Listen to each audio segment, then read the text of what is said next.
उद्धव जी ने पूछा, भगवन, बड़े बड़े संत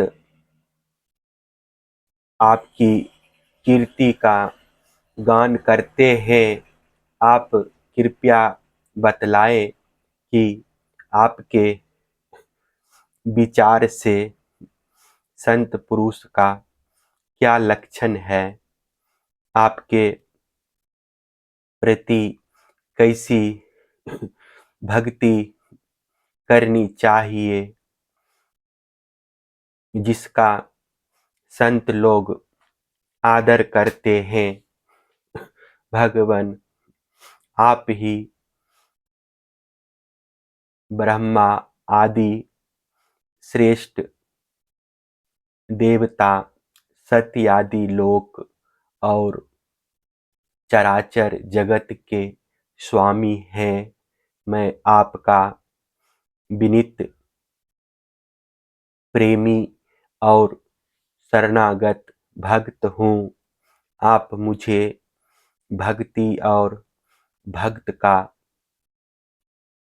रहस्य बतलाए। भगवान, मैं जानता हूँ कि आप प्रकृति से परे पुरुषोत्तम एवं चिदाकाश स्वरूप ब्रह्म है।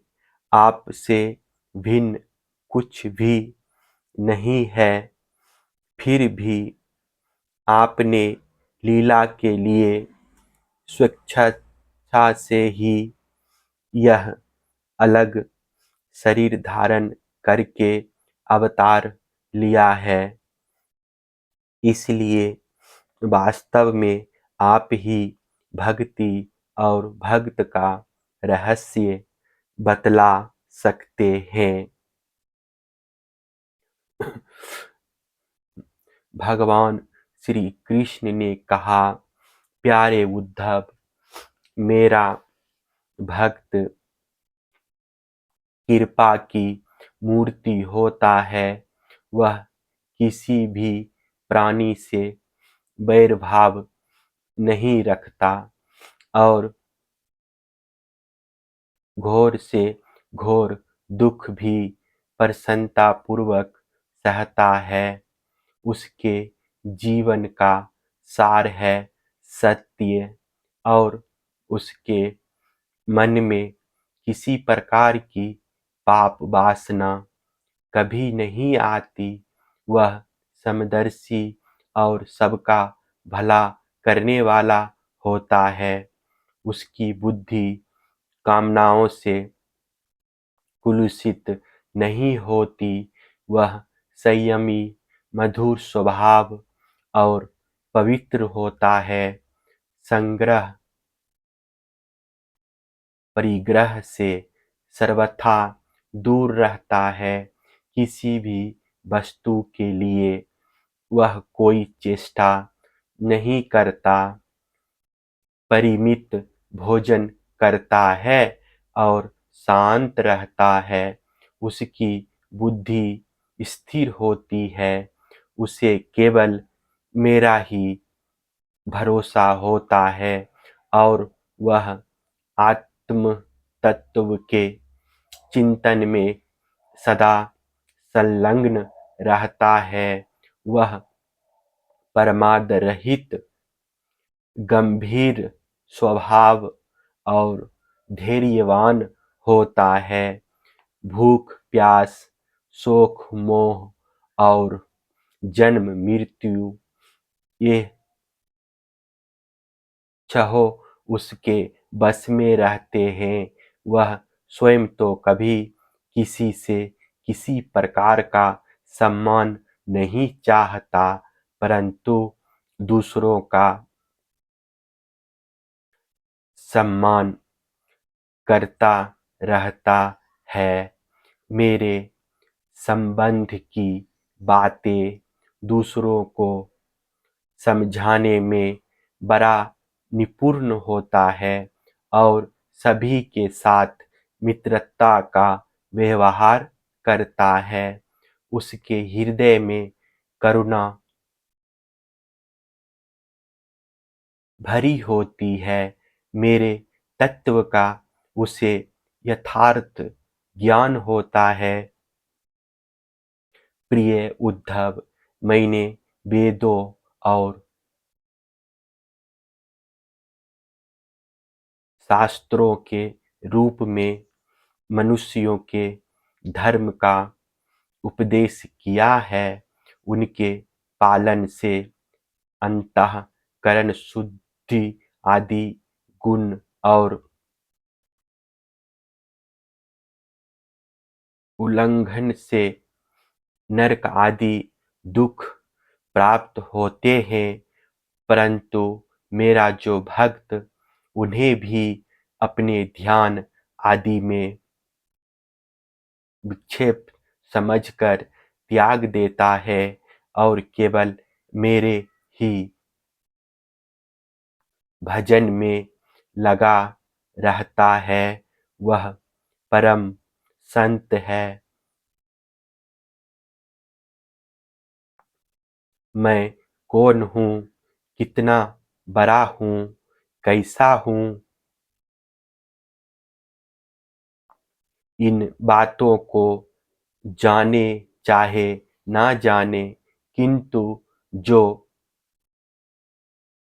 अनन्य भाव से मेरा भजन करते हैं, वे मेरे विचार से मेरे परम भक्त हैं।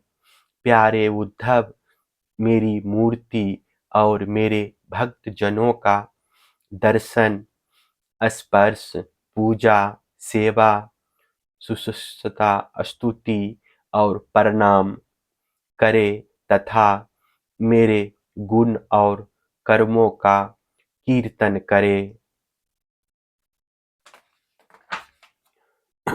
उद्धव, मेरी कथा सुनने में श्रद्धा रखे और निरंतर मेरा ध्यान करता रहे। जो कुछ मिले वह मुझे समर्पित कर दे और दास्य भाव से मुझे आत्मनिवेदन करे। मेरे दिव्य जन्म और कर्मों की चर्चा करे।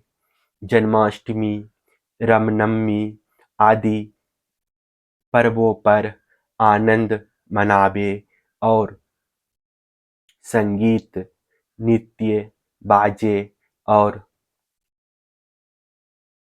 समाजों द्वारा मेरे मंदिरों में उत्सव करावे।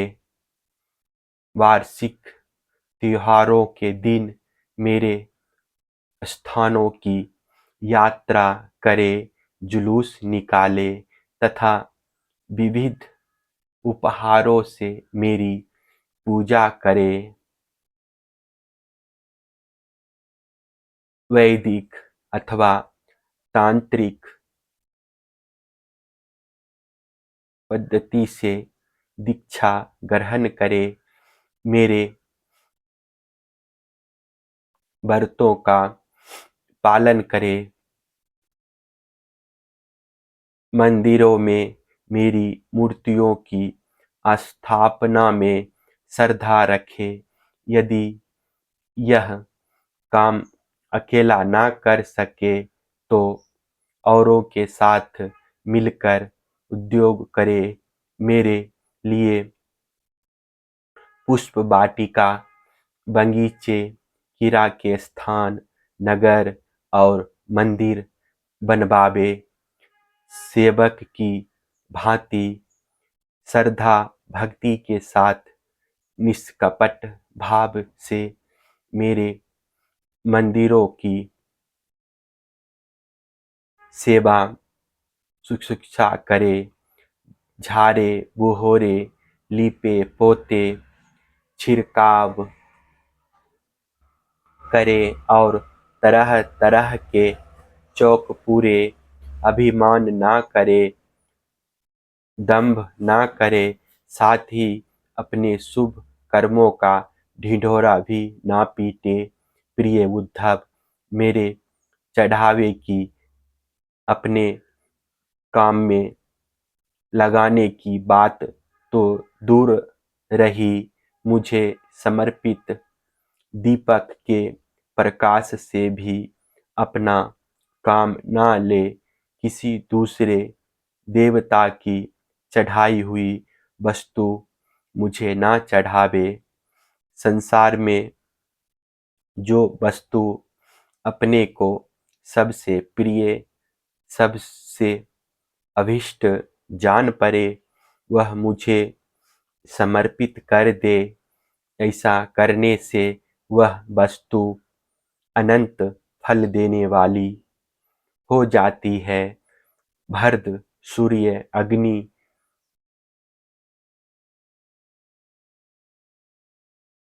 ब्राह्मण, गो, वैष्णव, आकाश, वायु, जल, पृथ्वी, आत्मा और समस्त प्राणी, ये सब मेरी पूजा के स्थान है। प्यारे उद्धव,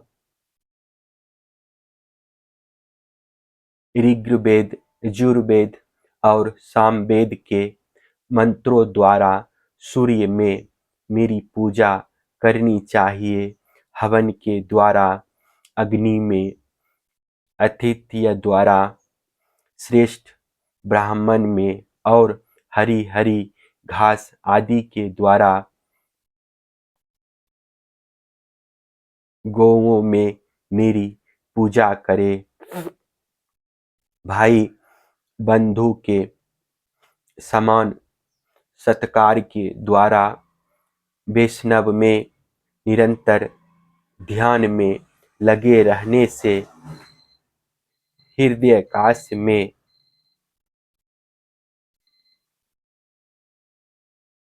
मुख्य प्राण समझने से वायु में और जल, पुष्प आदि सामग्रियों द्वारा जल में मेरी आराधना की जाती है।